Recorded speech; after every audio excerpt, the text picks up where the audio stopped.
Wait. What's up, party people? Today I'm gonna walk you guys through some posing. I'm gonna show you guys how to lat spread today. I'm gonna show you guys how to vacuum, and I'm gonna show you how to atlas. So let's do it. It is a good stretch. Sorry, okay. First pose I'm gonna show you guys today is gonna be the lat spread. So what you're gonna do, you're gonna imagine leading with your thumbs, you're gonna squeeze your shoulder blades back, you're gonna dig your thumbs into the bottom of your lat, and then you're gonna roll your elbows out wide and forward. And with these hands, you can kind of see, I'm gonna roll them up just the slightest a bit, kind of like as if you were revving up a motorcycle. So again, squeezing back, digging thumbs into the bottom of our lat, revving that engine and pushing those elbows out wide and forward. So from a side view, what this is gonna look like is we're squeezing back, digging those thumbs, and then watch my elbows as they push out wide and forward. So kind of around. So as I push them out wide and forward, I'm pushing my chest up, keeping that upright posture, and you can see it helps me really flare those lats out wide. So up next, I'm gonna walk you guys through some mobility and strength exercises that can help you improve your lat spread over time. So we're gonna start with foam rolling our teres minor, major, and our lat. That is gonna be one of the biggest things that prevent you from being able to do a lat spread and really extend those lats out. It's really tight for most people. Variety of reasons, training really hard and not taking care of it, posture, and sleeping on your side. That one gets me. So what you're gonna do, you're gonna lay on your side just like this, nice and romantic. And you can change how you're placing your elbow. You can roll just like this, forward and back. You can lean a little bit into it. You just don't wanna go into that armpit, but you wanna go right below it. And we're just getting all of this area beneath that. This is gonna be a really tender point for most people, so just give it some time, slowly get into it. So you can start a little bit lighter and then slowly lean more and more as you get comfortable. I recommend going for at least 40 seconds, preferably about a minute should be a good amount of time for you. And if you incorporate this consistently, you're gonna notice a difference in your body's ability to really spread those lats when you're hitting a lat spread. So after releasing that lat and the teres minor, major, we're gonna go into thread the needle. So add a little bit of mobility to that upper thoracic region. All right, let's do it. So you're gonna get on all fours. Your hands are gonna be right below your shoulders. And what you're gonna do is you're gonna take one hand, you're gonna thread it through the other one. And your goal is to keep this upper arm as straight as possible as you do it. Definitely gonna feel it on this one. And we're focusing on getting a nice stretch in between that shoulder blade. And then we're gonna come on up, extend our arm as much as we can, get a nice stretch on the pec, and repeat. So here you can see I'm trying to get that stretch right here in between that shoulder blade. And then I'm gonna come on up, get that stretch on that pec. Got a nice little crack on that one. So up next, I'm gonna show you guys a strength exercise you can start incorporating in that is not only gonna strengthen the lats and teres minor, major, but also gonna increase that range of mobility over time. So when you're doing some mobility exercises, then hitting that strength, again, you're gonna get that full range, really feel that activation. And so then when you're hitting that spread, you can feel that difference. One exercise you can start incorporating in is a wide grip lat pull down, focusing on that full stretch. It's gonna really help when you come into that actual lat spread so that your shoulder blades get that movement and you can really allow those lats to extend out wide. I like this attachment. I like taking my grip and putting it right between like the widest grip and a neutral grip. This is what works for me and helps me get that full engagement of my lat and my teres minor and major, which are crucial components to that lat spread. All right, so again, we're going for a grip that's in between wide and neutral.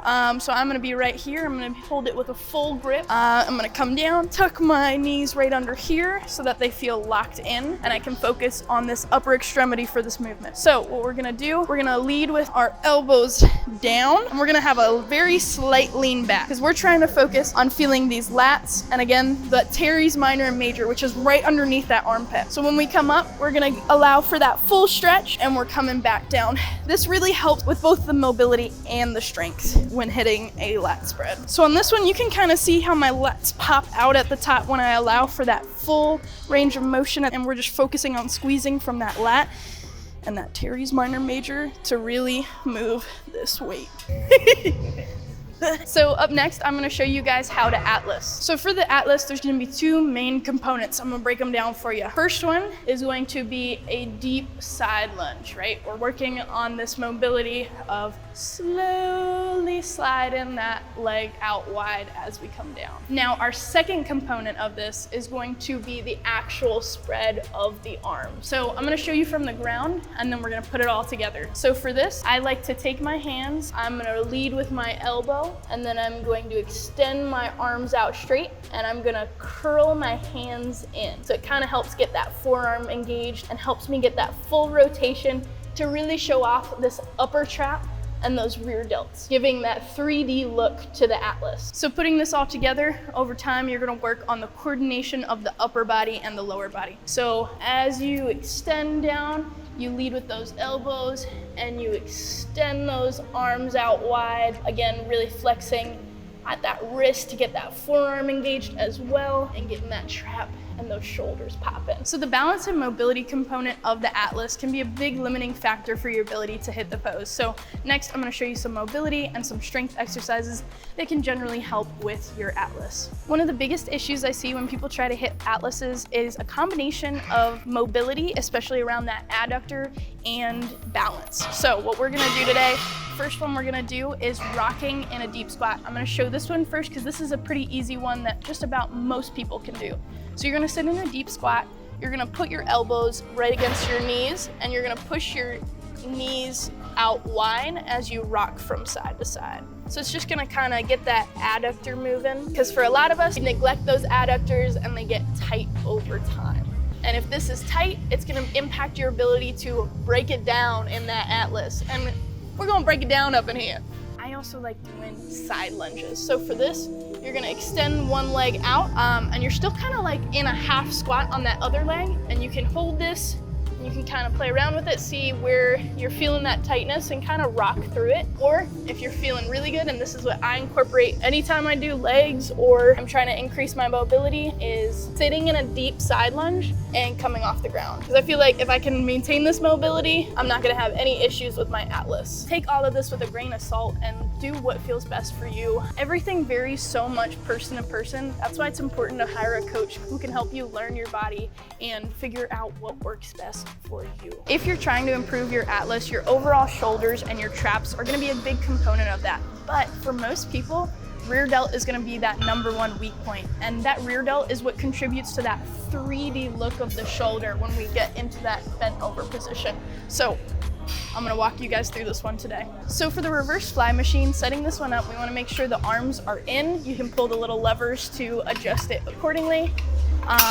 Next thing, we're not gonna sit right against the pad, we're gonna sit a little bit back. That way we're angled into the machine more and we can really focus on that rear delt. So you can see here, I have a little bit of angle to me into the machine. Then I'm gonna go ahead and hold on to these handles with a full grip. I'm gonna extend my arms out forward. I'm gonna push through that kind of side of my palm. A common fault I see people do with this one is they let their upper traps come up, and then that upper trap takes a lot of this load. We want to really depress our shoulders down, push into the pad of the machine, and again, push our arms out like forward and then out wide as we're extending these arms behind us.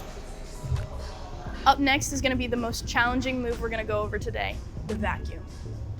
So for our last pose, this is gonna be the trickiest. It's gonna be the vacuum. Okay, so let's break it down because this is a complicated movement, and again, it takes a lot of time to learn. So for this movement, what you're gonna do, you're gonna take a deep breath in, we're gonna blow all our air out, and when we blow all of our air out, we're gonna flex our abs. Then what we're gonna do is we're gonna imagine taking our belly button and bringing it to our rib cage. So.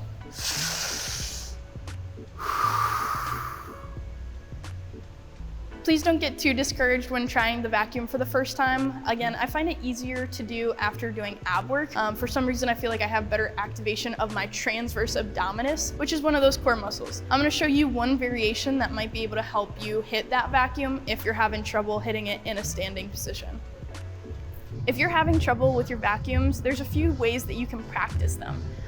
The biggest thing is gonna be consistency with practicing over time. If I don't vacuum for a week, it's gonna be really hard for me to hit that vacuum compared to the week before. One way that I love to practice vacuums when I'm having trouble with them is grabbing a box or a bench of some kind and holding onto it. I'm gonna extend behind it so I have a little bit of a stretch on my lat, and I'm gonna imagine pulling my belly button into my rib cage. So I'm gonna blow all the way out, flex my abs, and then I'm gonna pull that belly button into my rib cage. The best way to practice these are to do holds consistently.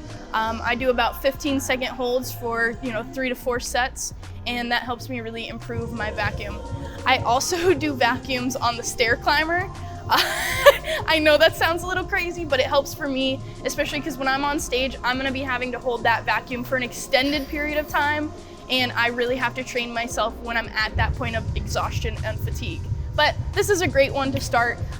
You can also do it on the ground, but I really like holding onto that box like that to feel that belly button going into that rib cage. Hopefully you can take some of these tips and incorporate them into your routine to help with your posing. I think posing is really fun. If you want any further breakdowns of any of these exercises, I'm happy to provide more strength or more mobility exercises for them. And if there's any poses in particular you want to see, leave a comment below, let me know. But thank you guys so much for watching.